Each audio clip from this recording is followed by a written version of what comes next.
The fluorescent lights of the shelter's back corridor flickered, casting harsh shadows on the concrete floor and the grim row of chain-link kennels. In the very last one, designated Isolation Run 3, resided the dog they called Bruiser. The name was less a term of endearment and more a stark descriptor.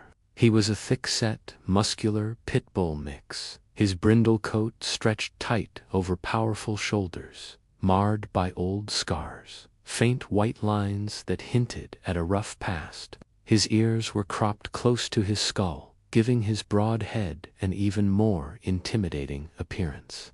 But it wasn't just his looks that had earned him his spot in ISO 3 and the damning red tag clipped to his kennel. Card, aggressive, handle with extreme caution, rescue only, urgent. It was his behavior. Bruiser was a terrifying storm of kennel reactivity. The moment anyone approached, he erupted. Deep, guttural growls rumbled from his chest, escalating into explosive, frantic barking.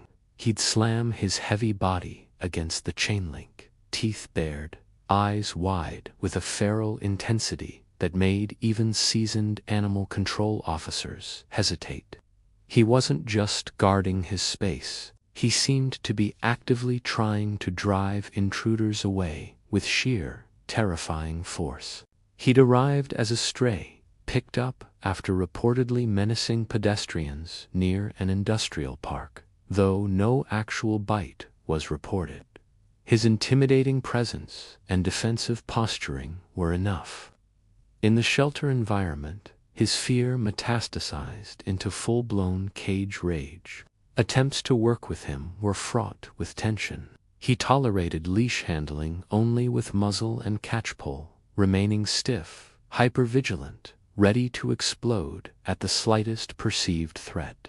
He showed zero interest in treats, toys, or soothing words.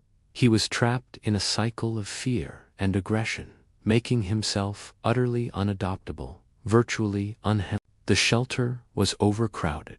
Resources were stretched thin. Difficult cases, like Bruiser, requiring extensive rehabilitation and posing potential safety risks, inevitably ended up on borrowed time. The whispers started, laced with regret, but grounded in grim reality. No rescue will take him like this. He's too far gone. It's just a matter of time before. The red tag wasn't just a warning, it was a countdown clock. Bruiser was condemned. His final evaluation was scheduled for Friday. It was Tuesday when Liam Kincaid first saw him. Liam wasn't a casual volunteer. He ran a small, private rescue sanctuary specializing in rehabilitating dogs with severe behavioral issues, often pulling those deemed hopeless from kill lists at the last possible moment. He had come to assess a different dog, a timid shepherd mix, but the sheer force of Bruiser's eruption from ISO 3 stopped him in his tracks. Liam stood well back, observing. He saw the bared teeth, the lunging, the terrifying noise, but looking past the defensive display, focusing on the eyes, Liam saw something else flicker beneath the rage. Raw, unadulterated terror. This wasn't malice, it was panic. This dog wasn't attacking. He was desperately trying to defend himself from a world he clearly perceived as hostile. "Stay clear of that one, Liam," warned Marco, one of the senior ACOs, his voice grim. "He's bad news. Doesn't differentiate. Thinks everyone's out to get him. His time's up Friday." Liam didn't answer immediately. He kept watching Bruiser, who eventually subsided into low growls, pacing frantically within the confines of his kennel, body rigid, eyes constantly scanning. Liam recognized the posture, the hypervigilance. He'd seen it before in dogs rescued from fighting rings, from situations of extreme abuse or neglect. "What's his story?" Liam asked quietly. "No history, stray. probably dumped, maybe used as a bait dog or guard dog, judging by the scars and the attitude. Nobody's touched him without gear since intake, Marco replied, shaking his head. No rescue wants the liability. Liam felt a familiar, unwelcome tightening in his chest. He knew the risks. He knew the resources required. His sanctuary was already full.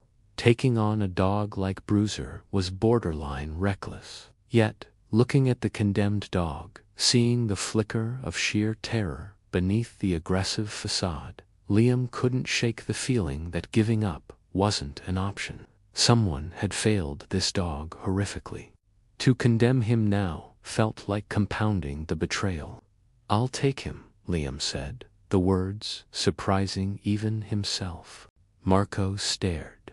"Liam, are you sure? He's not just scared. He's dangerous. You saw him." "I saw him," Liam affirmed, his gaze steady. "He deserves a chance, a real chance." Pulling Bruiser from the shelter on Thursday, the day before his scheduled euthanasia, was tense. Muzzled and led out on a catchpole, Bruiser vibrated with stress, scanning frantically, resisting every step. Loading him into Liam's sturdy transport crate required to experienced handlers and extreme caution. The ride to Liam's sanctuary, nestled in a quiet rural area far from the city's chaos, was filled with low growls and the sound of the dog pacing relentlessly within the crate. Liam's sanctuary wasn't fancy. It was a collection of spacious, secure indoor-outdoor runs attached to a converted barn, surrounded by securely fenced fields. Crucially, it was quiet.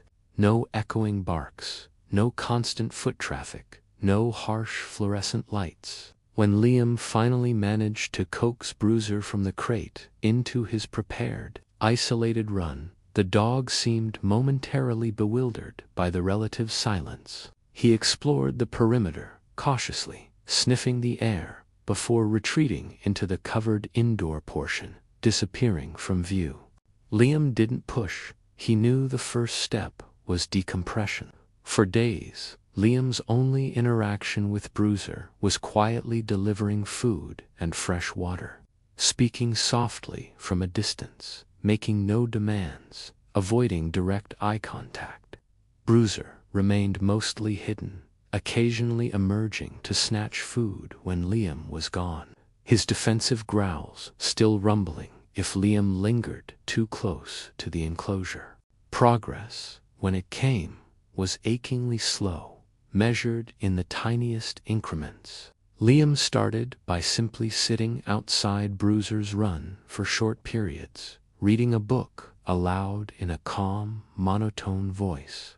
Initially, Bruiser remained hidden, growling intermittently, but gradually the growls lessened. One afternoon, Liam glanced up to see Bruiser watching him silently from the doorway of his indoor den. Head low, body tense, but watching.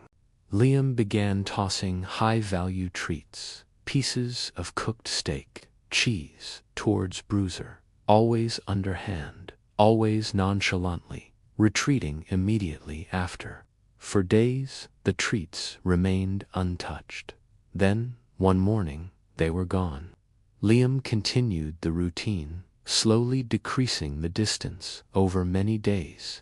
Eventually, Bruiser started eating the treats while Liam was still sitting there, though he remained tense, snatching them quickly before retreating. The muzzle training came next, using positive reinforcement through the fencing. Getting Bruiser comfortable enough to wear a muzzle voluntarily was crucial for safety before attempting any closer interaction.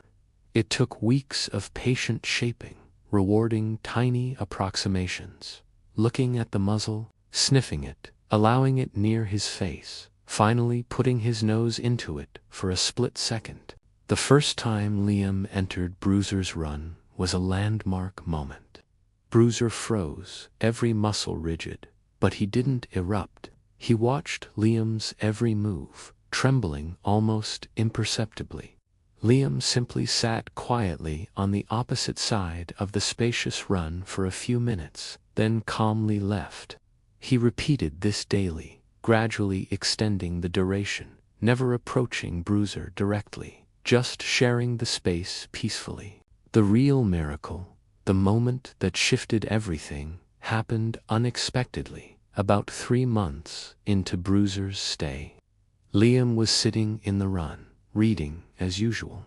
A sudden, violent thunderstorm broke overhead, unleashing a deafening clap of thunder right above the barn. Bruiser, startled, let out a terrified yelp, and, instead of reacting defensively towards Liam, or retreating into his den, he scrambled towards Liam, pressing his trembling body against Liam's leg, burying his muzzled head against his thigh. Liam froze, his heart pounding. This dog, who had perceived every human as a threat, whose entire existence seemed predicated on driving others away, was seeking comfort from him in a moment of terror. It was an act of profound, unexpected trust, born from months of patient, non-threatening consistency. Liam, slowly, carefully, rested a hand on Bruiser's trembling back. Bruiser flinched slightly, but didn't pull away. He leaned in, just a fraction. In that moment, under the crashing thunder, the wall Bruiser had built around himself cracked wide open. Love, in the form of unwavering patience, safety, and understanding, had finally penetrated the fortress of fear. It wasn't magic. It was the slow, steady erosion of trauma by compassion. From that day forward, Bruiser's transformation accelerated, blossoming in ways that stunned even Liam. The dog who wouldn't tolerate touch began leaning into scratches, eventually rolling over for belly rubs. The dog who ignored toys tentatively began to mouth a sturdy rubber Kong, then discovered the simple joy of shredding a cardboard box. The dog who lunged and snarled began walking calmly on leash beside Liam through the quiet fields, muzzle still on for precaution, but his body language relaxed, curious. Liam discovered Bruiser wasn't inherently aggressive at all. He was incredibly sensitive, intelligent, and, beneath the layers of trauma, possessed a deep well of affection waiting to be tapped. He learned basic commands with surprising speed, eager to please, his eyes seeking Liam's approval. The harshness faded from his gaze, replaced by a soft, trusting warmth. He even began initiating gentle play, nudging Liam's hand with a toy, his tail giving hesitant, then progressively bolder, wags. Liam eventually introduced Bruiser, carefully and under strict supervision, to one of his most stable tom female dogs. After initial stiffness, Bruiser responded to her relaxed cues, engaging in tentative, appropriate doggy conversation. The sight of Bruiser playing gently, romping through the field with another dog, was something Liam would have scarcely dared to imagine months earlier. When Marco, the ACO from the county shelter, came out for a visit nearly a year later to discuss another potential rescue case, Liam brought Bruiser out to meet him in the main yard, unmuzzled, calm, walking politely on leash. Marco stopped dead, his jaw dropping. "No, that can't be," he stammered, staring at the relaxed, friendly dog looking up at Liam with trusting eyes. "That's not Bruiser. Is 03 Bruiser?" "This is Bruiser," Liam said, smiling, giving the dog an affectionate scratch behind the ears, which Bruiser leaned into with a contented sigh. He just needed someone to see past the fear. Marco slowly approached, extending a hand cautiously. Bruiser sniffed it politely, then gave a tentative lick, his tail giving a slow sweep. Marco looked at Liam, then back at the dog, utterly speechless. I wouldn't have believed it if I hadn't seen it myself," he finally managed, shaking his head in disbelief. "You saved him, Liam. It's a miracle." Bruiser never became a dog suitable for just any home. His past left indelible marks, and he needed an experienced owner who understood his triggers and respected his boundaries. But he was no longer condemned. He spent the rest of his days at Liam's sanctuary, not as a resident awaiting adoption, but as a beloved member of Liam's personal pack, a gentle giant who loved sunbathing, quiet walks, and leaning his heavy head companionably on Liam's knee. He was living proof that even the most seemingly hopeless cases, the dogs deemed too broken, too dangerous, could find redemption. His unexpected second chance wasn't wrought by divine intervention in the traditional sense, but by the profound, transformative power of human love, patience, and the unwavering belief that every life, no matter how damaged it appears, holds the potential for healing and deserves the chance to experience kindness. Bruiser, the condemned dog, became a testament to the miracle that love, persistence, and understanding can truly achieve.